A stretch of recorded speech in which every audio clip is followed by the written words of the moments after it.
hari ni Cik Bar nak sharekan monthly kereta Honda yang premium punya, Type V ataupun RS. Check it out. HRV ni monthly dia 1475 sebulan dengan 10% deposit.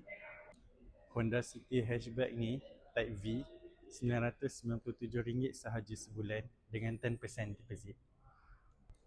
Honda City Sedan RS sebulan RM1016 dengan 10% deposit.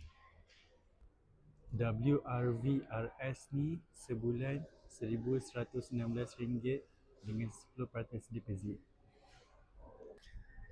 Honda Civic RS sebulan RM1557 dengan 10% deposit. Okay guys, and last but not least, CRV RS. Monthly dia RM2023 sahaja sebulan dengan 10% deposit.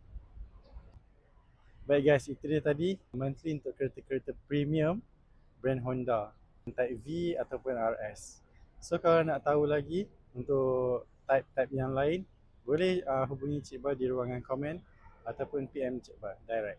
Thank you guys for watching. Subscribe channel Cik Bar dan like video ni.